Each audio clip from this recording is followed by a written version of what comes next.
on some level, we've totally neglected primal communication because, Cesar Milan can't communicate with a dog with words.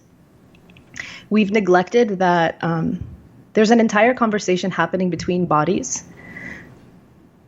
that you cannot speak over.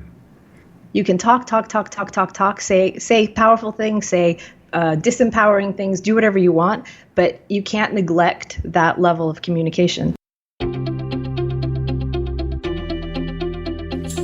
I'm Srini Rao, and this is the Unmistakable Creative Podcast, where you get a window into the stories and insights of the most innovative and creative minds who've started movements, built thriving businesses, written best-selling books, and created insanely interesting art. For more, check out our 500-episode archive at unmistakablecreative.com. Kasia, welcome to the Unmistakable Creative. Thanks so much for taking the time to join us. Thank you. It's my pleasure. Yeah. So I was introduced to you by way of Bob Gower, and when he told me a little bit about what you did, I was very, very intrigued. And I almost never start an interview with this question, but given what you do, I figure it would be an interesting way to start. So when people ask you the question, what do you do for work? What do you tell them? How do you explain what you do? Well, if I'm speaking one-to-one, I have a lot of freedom in how I approach that answer. But in this case, I best be broad. I teach power to women, and I have a school where a lot of the focus is breaking apart or seeing through the patterns that are usually invisible, specifically around women's behavior and their approach to getting what they want. Okay, so I guess the question is what's the path to sort of ending up in that line of work? Like, I don't imagine that, you open a career guide and say, you know what, this is exactly what I want to do. Yeah, it was a total accident. I spent about 17 years being a professional dominatrix, a very successful one, in New York and other places in the world. And for the first years, the only reason I was doing that was because I knew how to make really good money, and I was pursuing a path as a Taoist. So my dream was to be a Taoist nun. I got as close as 4 days away from ordination, but fate had other plans for me. What I noticed over the years was that what I was learning about Taoist martial arts, Taoist healing, energetic practices, how to read a body, how to see when somebody is collapsing in on themselves or ready to attack, or energetically, behaviorally doing something that reflects what they're at, and how the human body communicates with other human bodies in that sphere. And as I was studying, I started realizing that in the dungeon, where I'm paid to have power over a man, a lot of those same ways of being would show up. A lot of the same patterns that men have, that women have, would show up. And this only amplified when I started being hired to train other dominatrixes in dungeons. And we're talking about like 18, 19-year-old girls who don't quite know why they're there. And they're supposed to act like they have power over a man. And that getting them to a place where they're actually doing what it is that they're supposed to do versus looking like what they're supposed to do was where all the stuff from my Taoist training started coming into play. And the number one thing was where they place their attention. So yeah, so that's how that started. I mean, over years, yeah. So two questions. One, what misperceptions do you think that people have about the types of people who do this work? And what misperceptions do you think that we have about the types of people who are clients of this kind of work? In a weird way, I am probably least able to speak about BDSM because when I worked as a dominatrix, it became such a singular thing. Like, I ended up having so little contact with other people in the BDSM scene, and what I ended up doing was so specific that I don't know. I don't know how to answer that. One thing that I know that happened for me is I stopped very quickly looking at doms and subs as separate from people who are not interested in anything kinky. So I'd see a power dynamic in the workplace or in a relationship, and I would see people trying to dom and sub to each other in exactly the same ways that I would have seen in a session. Wow. So just out of curiosity, I mean, I don't know how much of this you can really, I mean, what are the types of people who come to this work, both men and women? I mean, from both perspectives, like, do they come from all walks of life? Are they people who, like, you know, in their normal, is this like an alternative personality for them? Or I'm just curious, like, are they people who we, you know, are interacting with on a daily basis and wouldn't even know it? Yes, absolutely. It's people that we're interacting with on a daily basis and wouldn't even know it. But I think it also speaks to a larger thing that's happening in the world, because especially at the time where I was starting out, I feel like a lot of the men that came to me, of course, they were men that had money, and IT was growing fast. So it was like IT people, Wall Street people, contractors, a lot of Hasidic Jews. It was really... it really felt to me like it was about how, in order to become a man and be a man in the world, even the term man up means to a certain extent disconnecting from your feeling sense. Like, not just your emotions, but the part of you that feels things out.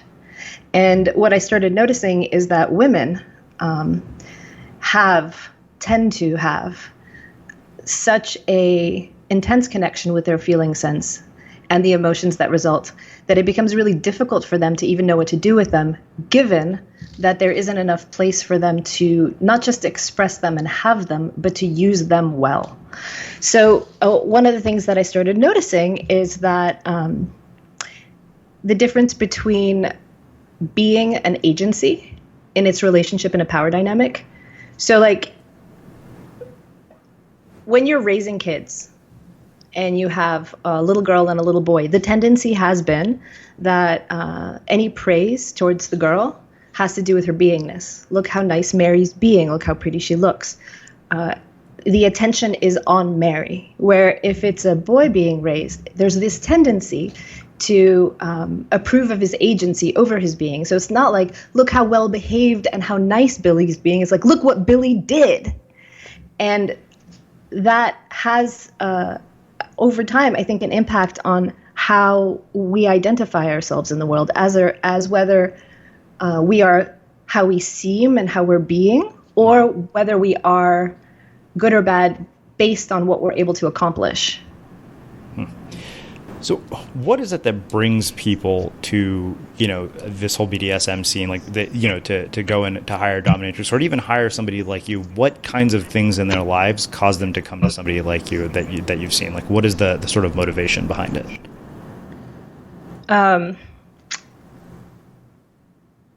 You know, the reasons are so varied that I don't think that there's a pattern to them.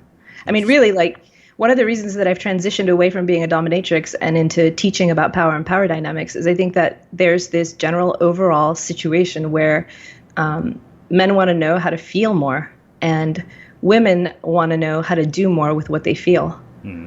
And that was pretty much a laboratory for me to discover that and then learn how to apply it to power dynamics and teaching it in various places, like whether it's in my school or whether it's at Yale or whether it's, corporate environment, or whether it's regarding an intimate relationship between a man and a woman who are stuck in a marriage they can't stand anymore and don't know why, or people who are having the same familial vicious cycle argument over and over again and feel trapped and want to get out. And what they can't see is that they're totally in a collapsed power dynamic.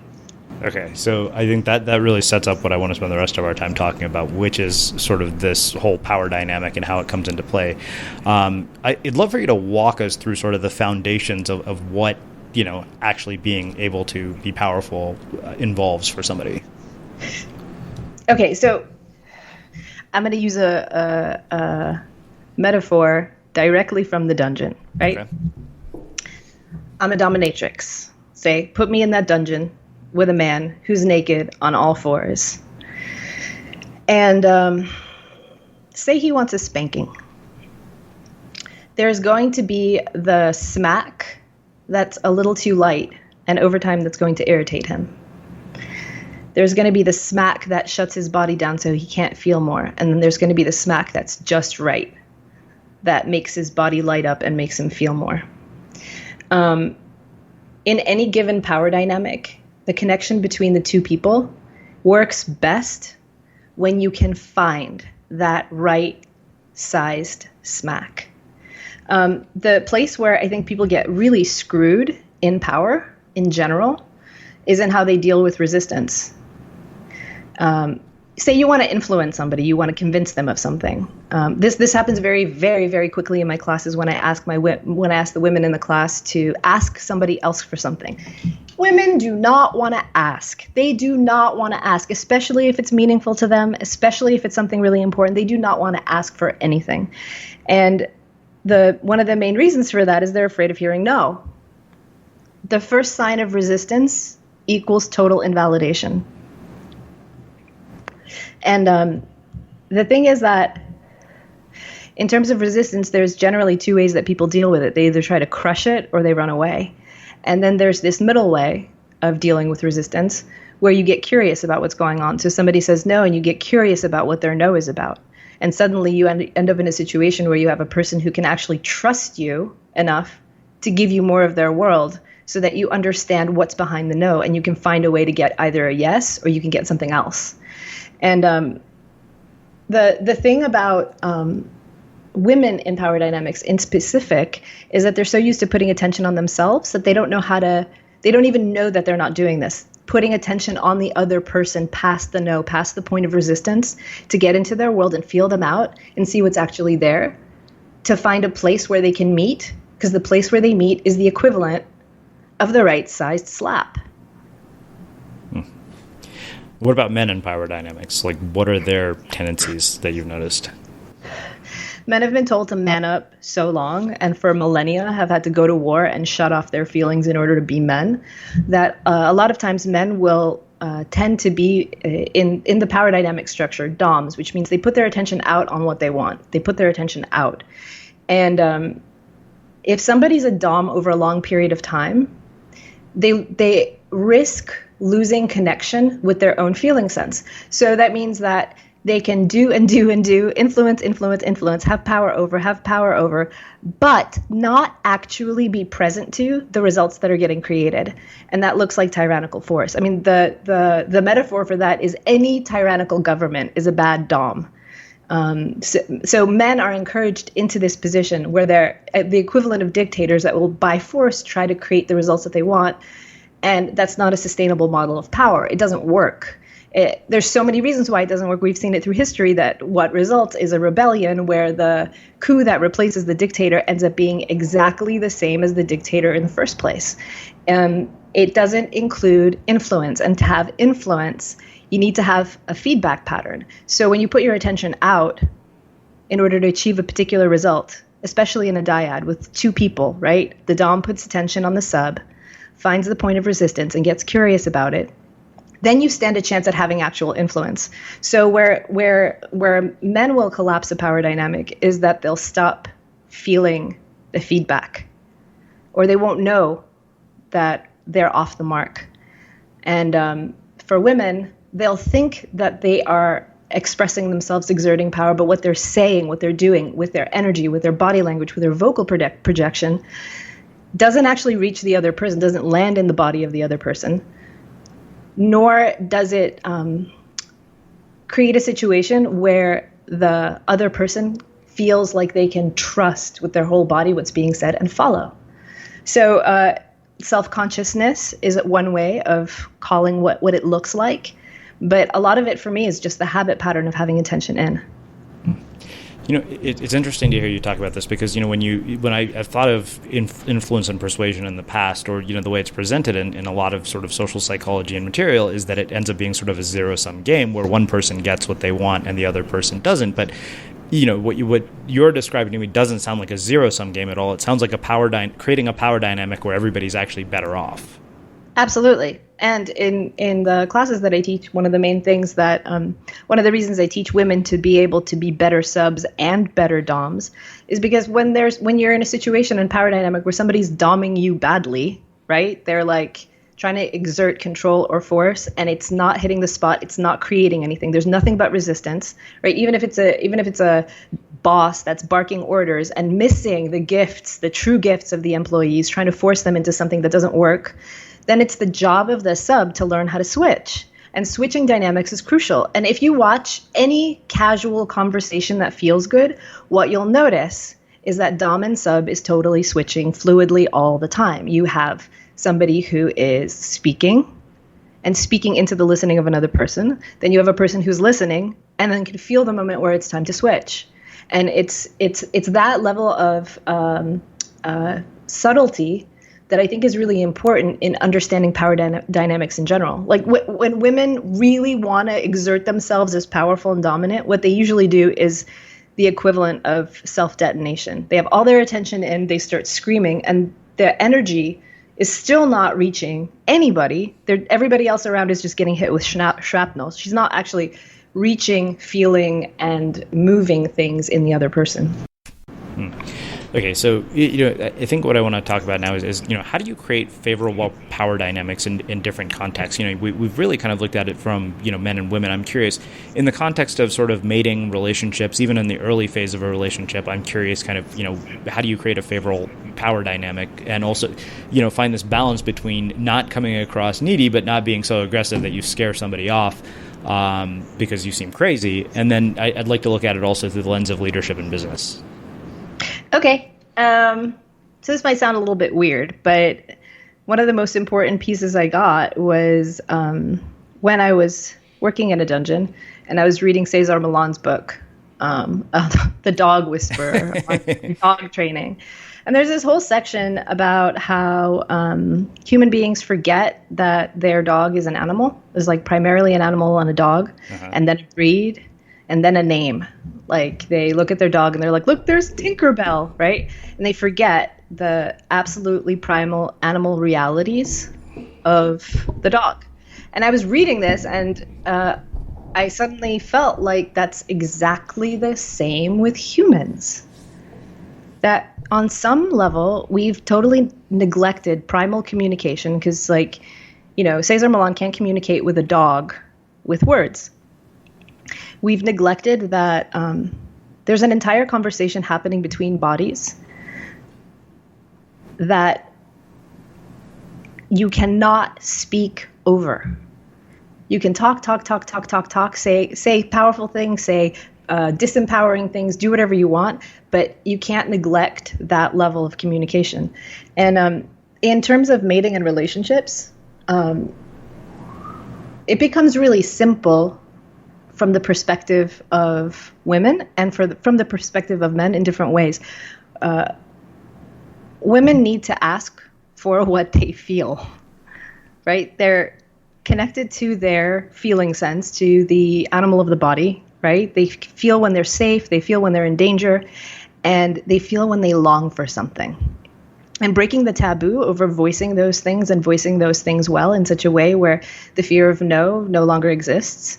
I mean, how many, if not you personally, how many people do you know that have been in relationships where the guy's like, I would totally do anything to make this woman happy if I had a fucking clue as to what it was. Or how many times has a guy gone out of his way to meet a woman's request and did not exactly feel her light up when she got it? Yeah. Chances are it's because before that request came out of her mouth, it was already compromised. It wasn't the exact thing that she was feeling. She negotiated it through her system depending on what she thought she could get away with or what she thought she could get a yes to, so she wouldn't get a no. And when that level of self-censorship in a male-female dating, mating relationships dynamic eventually kills it or makes it suck, regardless. Like, that's a primary point. She can feel things. She wants things. And if she negotiates with herself before speaking, it's already dead. It's already screwed because there's already unfulfilled things that exist in her system that over time are going to become more irritable. She won't even know why she's unhappy, why she's being critical, why she's being passive aggressive. She won't know. And so that's like the first basic thing. And teaching a woman how to deal with the resistance that a man might present is super important so that she's not afraid to ask anymore. And for a guy, I don't teach men, but if most men could understand what a woman goes through just to be okay with what she wants, and what it takes for her to get it out of her system and to like speak it into space and then to have it heard. He would stand a chance at having the satisfaction of being the man who can totally light a woman up by honoring the simplest request and not standing for the first, most compromised, self-negotiated, spoken version of that ask. So I don't know about you, but vacuuming is not one of those things that I ever look forward to doing. But as you know, your environment has a huge impact on your creativity. So I still like it to be clean wherever I'm living and working. But now it doesn't have to be something that you deal with. If you're like me and you grew up in the 80s, you probably fantasized about the day when cleaning your house would be like it was for the Jetsons, meaning you don't have to lift a finger. Well, the good news is that we're already kind of living in that future. And the easiest way to make sure your floors are clean every day is with the iRobot Roomba Robot Vacuum. It cleans up after itself. The Clean Base automatic dirt disposal takes convenience to a new level, automatically empties its own bin into an allergen lock bag that holds 60 days of debris and traps 99% of pollen, mold, and dust mites, so you can forget about vacuuming for months at a time. Let the Roomba clean for you instead. It learns your home, finds dirt, and empties itself on its own. It's got powerful cleaning performance made effortless. Remember, if it's not from iRobot, it's not a Roomba. To learn more, go to irobot.com/unmistakable.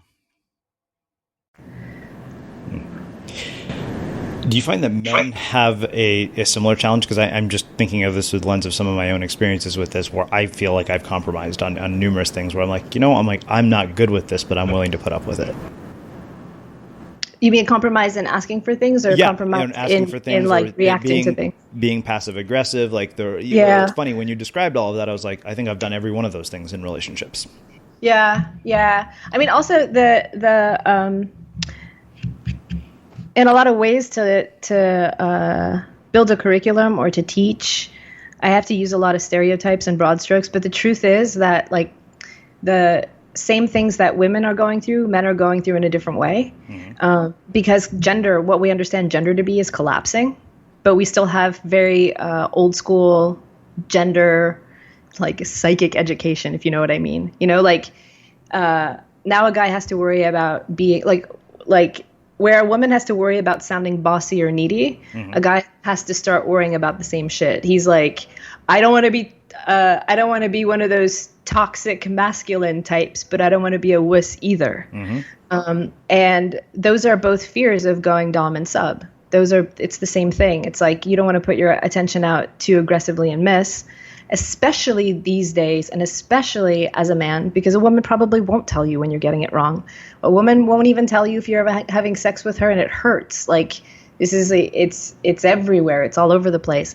But then if you become too sensitive and too passive and you let things slide and you let things build, your own resentment grows and you feel pretty weak.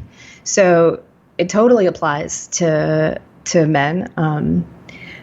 The only reason I don't speak so bravely about it is because I haven't had the experience yet of teaching men, aside from the men who come to volunteer for the school, who are a wonderful group of men who come in just so that we can practice and experiment on men.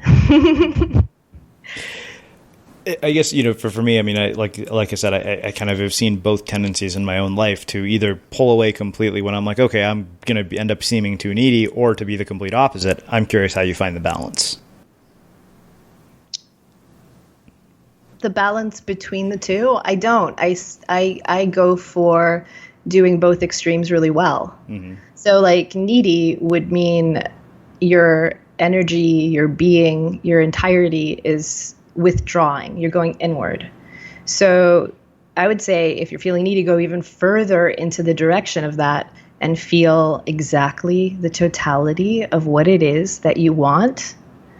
Get to a place where you feel legitimate about wanting it, not necessarily having the other person provide it for you, but getting right with that you want it and allowing yourself to enjoy the hell out of how wonderful it would be to have that. And then, in the presence of the person who you want to provide it for you, be really transparent and describe what it's like, describe what the feeling is, describe how wonderful it would be. And that's a submissive request. That's a submissive ask. Or when you've just fucking had it and you want to lay down the law and you want to be bossy, then go all out and be like, look, and put the attention on the other person instead of going, I'm really hurt. Go, you're doing this and it's causing this. And now I want you to do this. You're going to do this other thing. You're going to try it this way and this way. And then you watch, see if resistance comes up, and then get curious about it. Oh, this person said no, or they got scared. Did I scare you? Did that request make you feel uncomfortable? Why did it make you feel, is there anything I can do to make you feel safe right now? So is there a way that, and you keep going. It's the place in the middle where you're squeezing your emotions into a tiny little place and you're pretending that your own personal desires don't matter, but wanting them anyway will make you needy.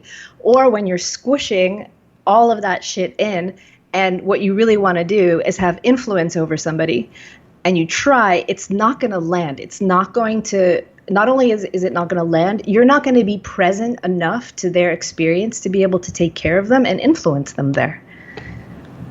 So you make choices, right? And sometimes when you don't know which one to do because you have the feeling of both, miracles happen when in the span of a single conversation, you can try one, then try the other, then try the other again.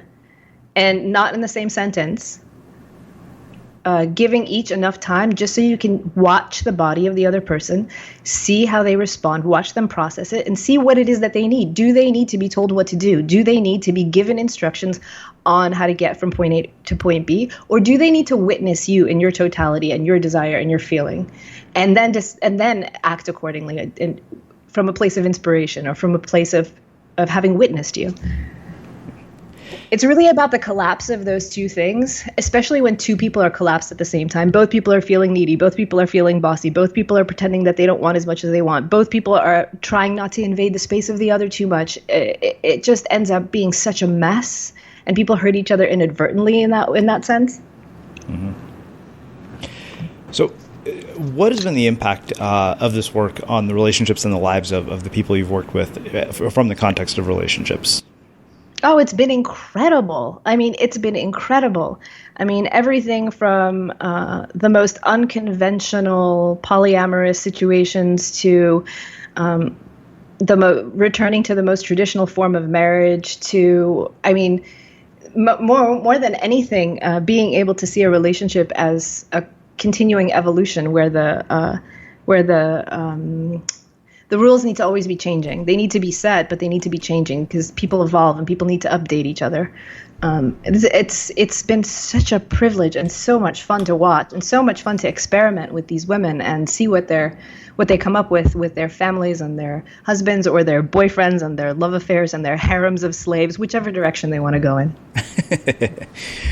Well, let's talk about this in the context of business and leadership, because I think that's another really interesting place where power dynamics play out. And I am curious kind of, what your work has shown in that area and sort of what have been the outcomes that you've seen. And if you're talking to business leaders, what are the kinds of things that you tell them about power dynamics? I'm sort of monomaniacal about this. So for me, the lens of power dynamics influences everything from childcare, pet training, big multinational affairs, the presidential election. You better believe I was watching those debates being like, oh, why did he go down? Bad Dom, sup, Dom. So like, to me, this is about humans being able to communicate on a level where their words match their most primal communication. And when I speak in very business-oriented situations or in military situations, which I'm proud to say I got to do, one of the best examples is the interview, the job interview. That's a good one. I'll tell you about that one. Okay. So when I was working with students who were about to graduate Yale from the School of Management, they had a lot of questions about how to be with recruiters and how to be in business situations, business interviews, job interviews. And so we role played a bunch of interview scenarios, and the pattern became really, really evident. What worked, what didn't work. The inclination when you're in the chair across from somebody who you want to give you a job is to go sub, right? To put all the attention on yourself, to talk about your achievements, your accomplishments. And you see this even, you can feel it in the room. It's so hard to write about and talk about this stuff because it becomes so apparent that the weight of attention and energy is on the sub. The attention's always on the sub. And so here you are interviewing for a job, talking about yourself. And if you switch for a moment, if you switch and go dom and ask the person who is interviewing for a job some intelligent questions, put attention on their needs, the power dynamic shifts so fast, and it ends up being connected in a way that wouldn't be normally if the power structure wasn't able to have fluidity. So, I mean, we have lots of scenarios with like women who are afraid to ask for a raise, and scenarios where like the woman in the meeting thing, where a woman's in a meeting and she says something and 5 minutes later a guy says the same thing, and everybody hears it from the guy but they don't hear it from the woman. So a lot of the coaching that I do around that has to do with, yeah, sure, there's sexism, but if you watch what tends to happen, not always tends to happen, when a woman is speaking her idea, her attention and her sphere of attention is very small and enclosed around herself, and the bodies of the other people in the room can't feel what she's saying. And then the guy says it, and it's almost like he scores the goal. And because he scored the goal, it doesn't matter that she said 75% of it already. He gets the victory. It's like that the habit pattern of men in situations like that specifically is they're so good at making sure that their voices land, that their attention lands, that the whole room feels like it's vibrating to the sound of his voice, that it's almost inevitable that there would be a dissatisfaction in the room if the woman had said it the way that a woman in that situation tends to say it, and then the guy didn't follow up to make a slam dunk. Interesting. You know, I think the really interesting thing to me is when you're talking about sort of shifting the dynamic from the attention being on you and trying to sort of qualify yourself to this person who's interviewing you to asking them questions and listening. I don't remember what chapter it was, but it was one of the chapters in the 48 Laws of Power. Robert Greene talked about the power of silence and how it creates this very interesting sort of space where people will actually fill it, and you'd be amazed what they'll tell you. It's something that I've learned as an interviewer too.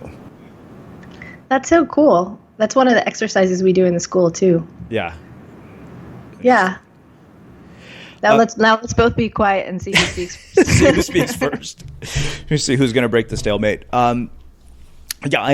So what have you seen in terms of outcomes in the lives of people in terms of their careers? Have they like gotten promotions, like climbed the ranks? I'm really curious kind of what they've done in that aspect of their lives with all of this. Let's see. There's one woman who was working for a nonprofit that she really cared about, but the thing was a mess. She was doing the job of two people waiting for the other person to get hired who never got hired. So she ended up being in a situation where she was literally doing the job of two people, having one title and the pay of one person.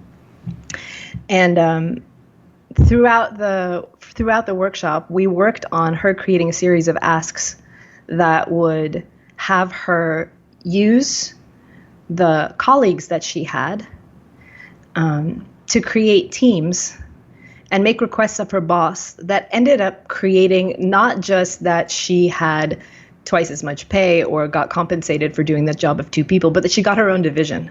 Wow. And ended up having a position that would have been much, much higher than the equivalent of those two positions combined. And that was really fun. Like these things are great because sometimes in a power dynamic situation, the irritation or the problem can be really, really small, but so ubiquitous that it makes the life of the person working in that company miserable.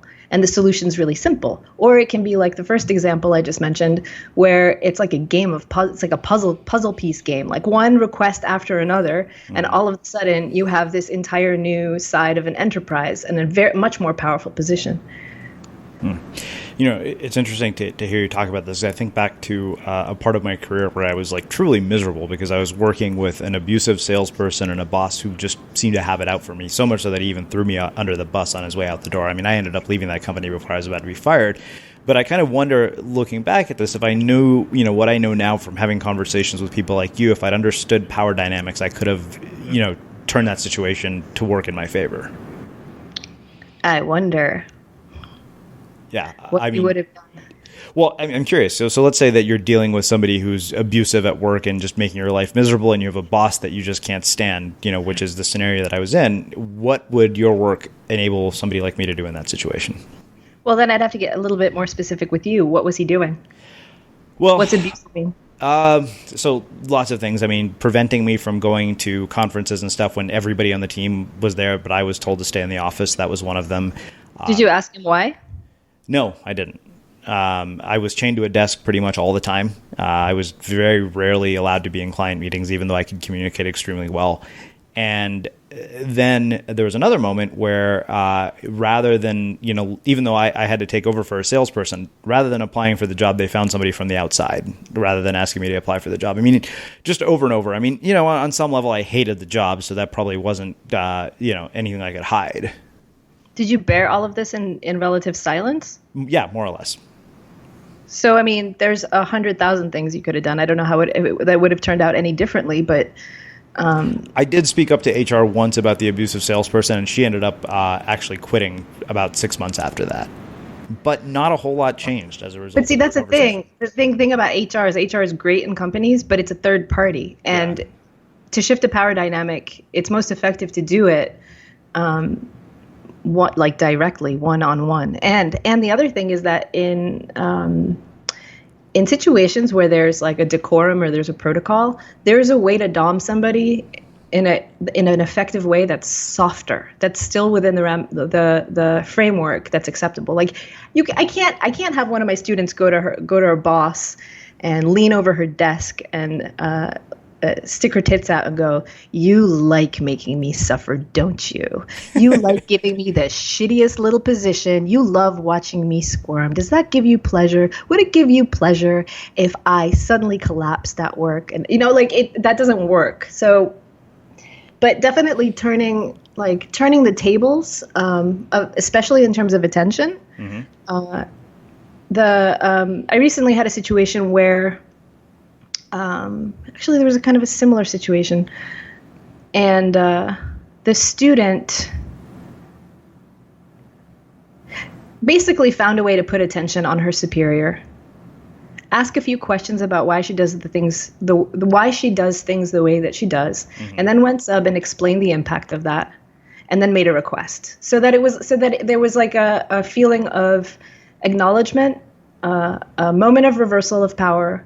And then an opportunity to move forward. Wow.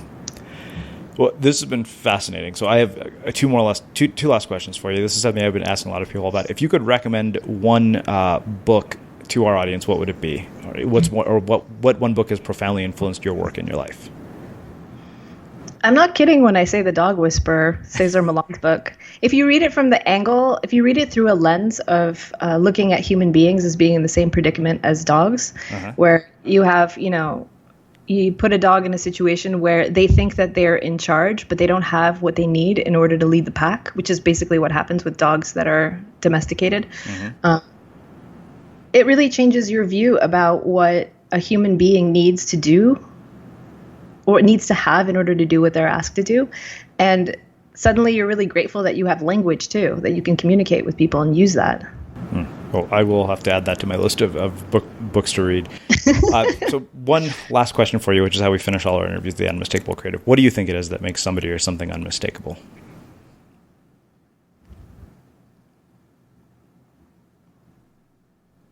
That on every level, they're broadcasting the truth of what they think and feel at that very moment, and that they're responding to the alive, ever-arising impulse that comes through human beings, moment by moment by moment.